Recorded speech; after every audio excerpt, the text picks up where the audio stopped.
Hello, I'm Jashikins, and welcome to another episode of Jash Reads. Tonight, we are going to be reading more of Animorphs number 10, The Android by K.A. Applegate.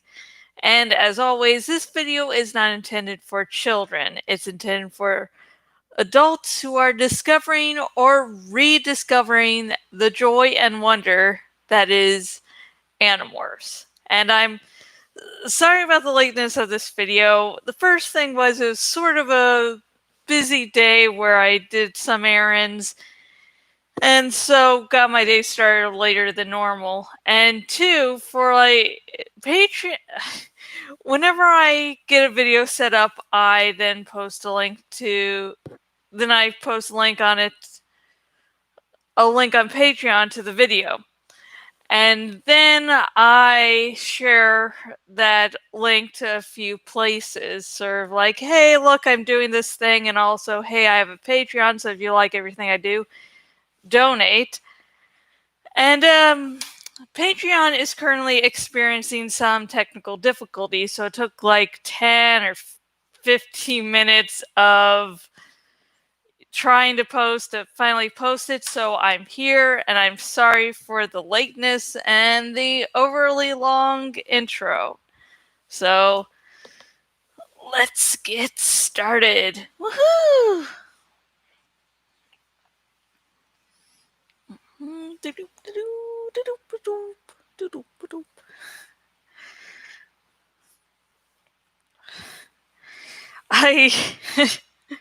I don't think I would have believed any of it, except for the small fact that we were in a huge underground park and there were androids walking around. Plus, there was the fact that my entire life had become one long, incredible, unbelievable story. So, who was I to laugh at Erek's story? So, you all pass as humans? I asked Erek. He nodded. Yes, we live as humans. We play the role of children and then grow older, and eventually our hologram is allowed to die, and we start again as children.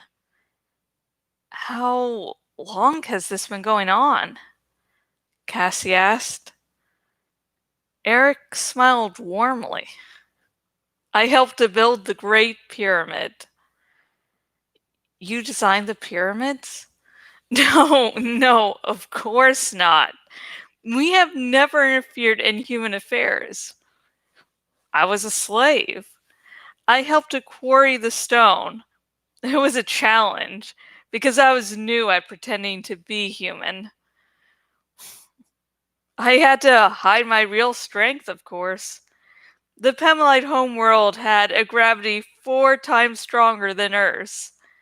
Naturally, we were designed for that gravity, which means we are quite powerful by human standards. And you stayed as slaves? Jake asked. You could have taken over Egypt. You could have taken over the world. No, we are not the Yerks, he said coldly. You see, when our creators made us, they hardwired us for nonviolence. We are not capable of hurting another living being. No chi has ever taken a life.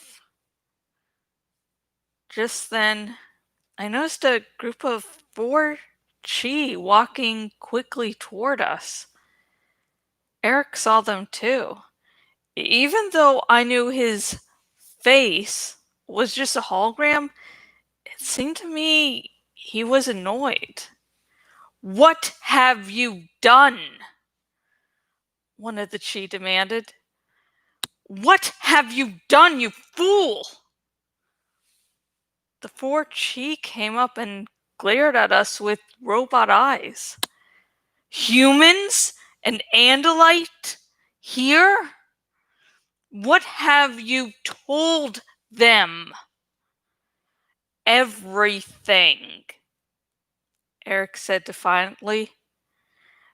These are the ones, these humans and this Andalite who have been resisting the Yeerks. They're the ones who can morph. His voice rose. They are the ones who are fighting the battle we should fight.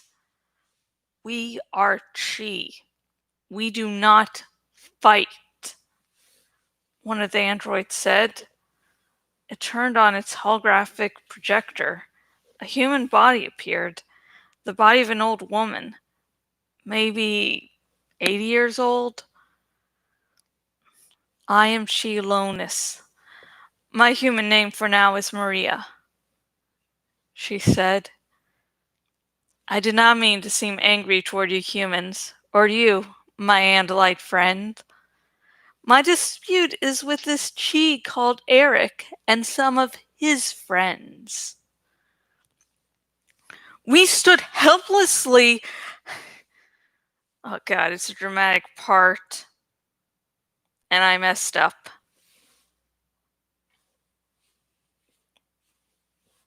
Okay, let's continue acting like this never happened.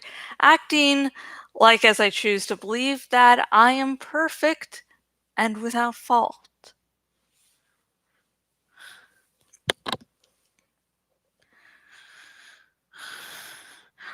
We stood by helplessly as the Howlers annihilated our creators, Erek said to Maria. We can't stand by helplessly and watch this world be destroyed too. Tongues and humans are intertwined. They have evolved a dependency. Tongues cannot survive without humans. As the humans fall to the Yeerks, we, the last great masterpieces of the Pemlites, and the dogs, their spirit homes, will all die too. I gave Jake a look. That's why the Chi wanted to help humans? To save dogs? Jake shook his head slightly in amusement. We do not fight, Maria said heatedly. We do not kill. You know that, Erek. Yet you bring these outsiders here? You blurt the secrets we have kept for thousands of years. Why? What good can come from it? We cannot fight to save the humans. That's where you're wrong, Erek said softly. We can fight.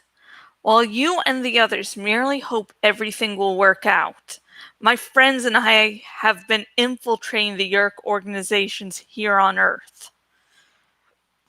The Yeerks even think that I am one of them. Maria and the three unhologrammed Chi just started. The Yeerks have been busy. They control a computer company called Matcom. It took me a couple seconds to remember that name. Erek went on. The Yeerks are working on a master computer to infiltrate and rewrite all the software in all the computers on Earth. When they have achieved sufficient force among humans, they will launch this supercomputer bomb. Damn, I messed up again. Supercomputer bomb. There was no super in that sentence, but I guess it's just, evil villains. You always need to add super to whatever you're doing. Or else, it's not threatening or something. Okay, let's restart again. And again, pretend I am perfect. Erek went on. The Yeerks are working on a master computer to infiltrate and rewrite all the software in all the computers on Earth. When they have achieved sufficient force among humans, they will launch this computer bomb and in a flash control all computers. What does this have to do with us? Maria asked. The heart of this I swear I practiced this before. I got things right, and now I'm messing up on parts I never even messed up on while practicing. Happy Friday. The heart of this system is a crystal the Yerks obtained from a Dayang trader. The Dayang didn't know what he had, but the Yerks did. The crystal is a processor more sophisticated than anything even the Andalites could create, and is more than 50,000 Earth years old. A Pemalite crystal! Maria gasped. Yes, a Pemalite crystal. If we had it, we could rewrite our own internal systems. Do you understand now? We could erase the prohibition against violence. We could be free to fight. A Pemalite crystal, Maria whispered. You can't do this, Erek. You can't. But Erek just turned away. If we can get the crystal, there is very little we can't do. Our strength, joined with these Animorphs, the Yerks would have to double their forces just to contain us.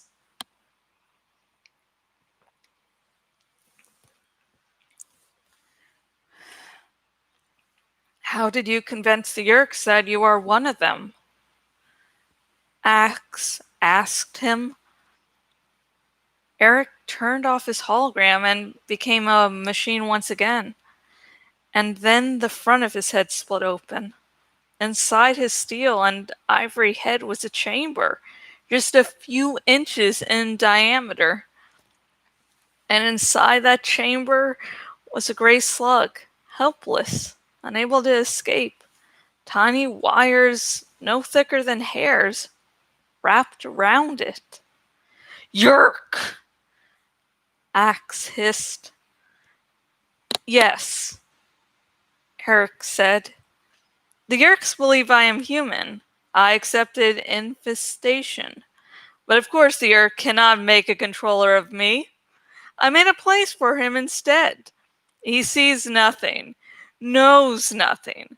I tapped his memory, not the other way around. And now I can pass among the Yerks like one of them. I had two reactions. One, I was sick at the thought of that Yerk trapped inside a steel cage. As much as I hated Yerks, it seemed harsh, just the same. But another reaction was much stronger. We had an ally, a powerful ally, an android who could pass as a controller, who could enter Yerk society, and an android with many powers of his own. How do you keep the Yerk alive without Kandrona rays? Cassie asked. See, every 3 days a Yerk has to return to the Yerk pool to absorb Kandrona rays. Without that, they die.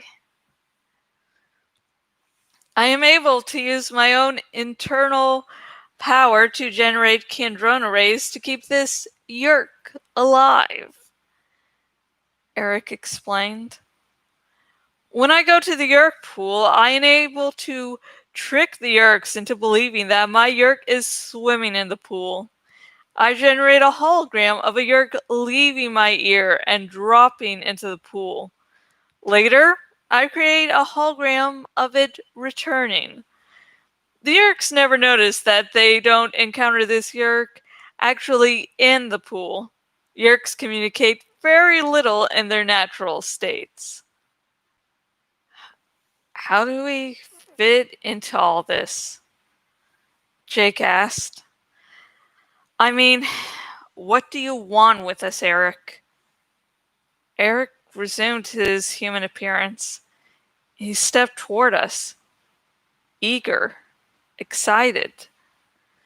We could fight together against the Yerks. We could be allies. If only... We need that Pemlite crystal. But the Yerks have created amazing defenses like nothing you can imagine. That crystal is in a room at the heart of the Macom building. There are Hork-Bajir everywhere. Elite Hork-Bajir warriors. The best. And the crystal itself is guarded by an ingenious system. It is concealed in a room of absolute darkness. Absolute darkness. The slightest, faintest light, ultraviolet, infrared, any light, will set off alarms. Within the darkness are wires that are set off by the slightest touch. So to get to the crystal, you'd have to be able to find it without seeing it and avoid the wires that are also invisible in the darkness. I said, it's like finding a needle in a haystack when you're blindfolded and can't touch a single piece of hay. The walls, ceiling, and floor are all pressure sensitive, so you can't touch them. It may be impossible. Erek said, how are we supposed to do that? I demanded. How can you find something you can't see? It's not like it'll smell or call out to us. Cassie said, excuse me? Jake asked in surprise. It can be done, Cassie said. I mean, if we want to. Of course we want to, I said. With these guys on our side, we actually have a chance of winning. Of course we want to. Animorphs and she together? Our morphing ability, their strength, and holographic tricks? We kick your butt. No, Maria cried. You don't understand. She do not hurt. She do not kill. No Chi has ever taken a life.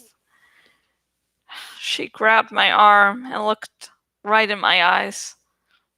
While humans and Ergs and Andalites and Hork-Bajir and a million other species on a million worlds warred and slaughtered and conquered, we remained at peace. Would you end all that? Would you make us killers too? Yes, ma'am. I guess I would, I said, a little coldly. We're in a fight for our lives here. Our parents, our brothers and sisters, our friends, they are all going to be slaves of the Yerks if we don't win. So I'll do whatever it takes. If you'd fought all those thousands of years ago, the Pemlites would still be alive. And you wouldn't be living with dogs in a big underground kennel. I didn't mention the sudden interest the sharing had in my father. I didn't want to make this personal. Maria let me go, and Erek nodded. A big underground kennel, Erek said bitterly. Exactly. We'll get the crystal for you, Jake said. Tell us all you know about this Macom, and we'll get you your crystal. He looked at the Chi called Maria. Sorry, but Marco is right. The Yerks have my brother. There's nothing I won't do to get him back. And that's it. Okay, let me make sure I stopped at the correct chapter. Chapter 18, chapter 18. And that's it. I'm sorry for all the mess ups. I actually had one in the last paragraph of the chapter, but I'm like, I'm nearly done. It's very minor, so let's just go along. So, in this chapter, we finally get to find out why Erek had called the Animorphs to him, alerted them to his presence. Okay, let me restart that sentence. So, in this chapter, we finally learn why Erek was so keen on getting the Animorphs involved. He wants to have his restraints against killing removed. And so now there's this Hemlite crystal that can reprogram him. So it's like, hey, there's these Andalite bandits, and I can get their help, and they can give me that crystal, and then we can both fight Yerks together, and it'll be nice, fun time. And with the appearance of Maria, we got a little debate on pacifism. Is it,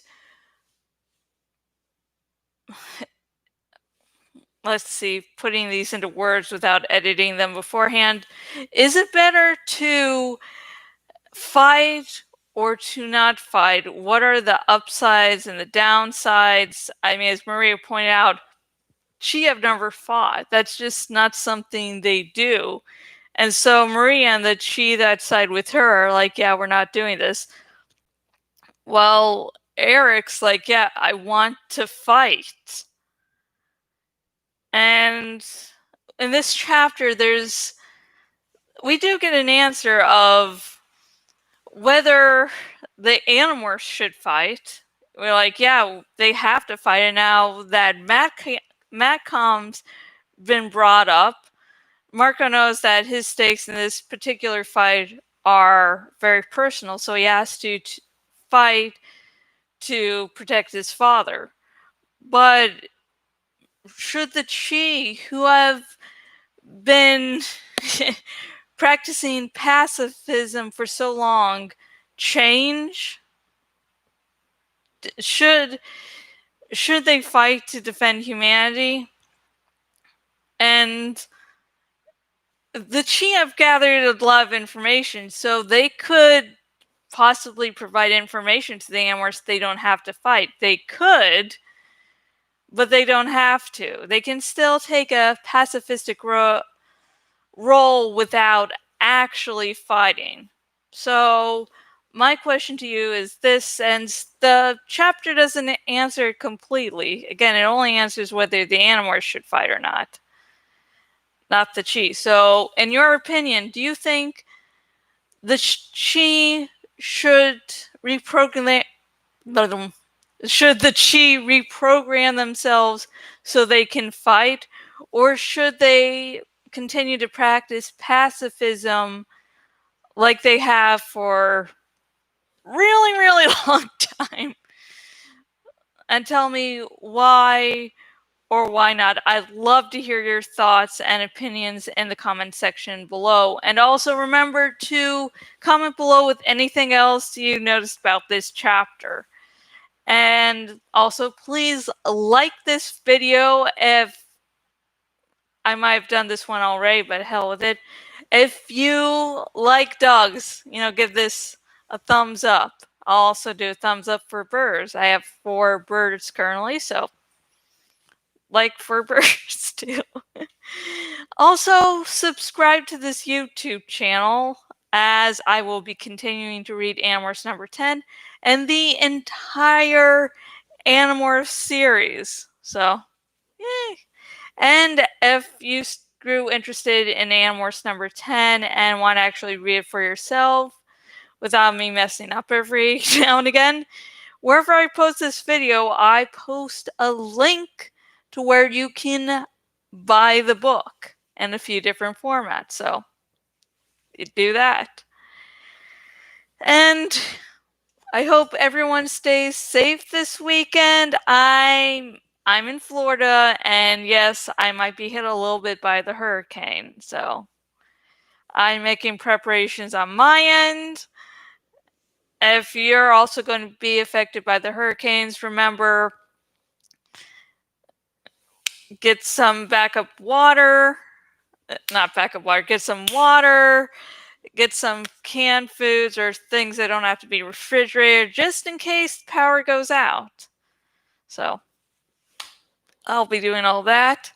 And since I'm also, into some witchy-ish stuff, though I don't identify as a witch, I'm going to be doing that too on top of that. So, yay!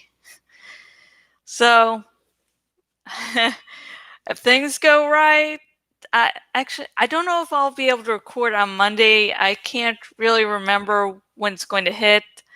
So there might not be any video Monday, but I'll do a small little update video after the hurricanes passed me by, so you'll know not to worry. So until next video, goodbye.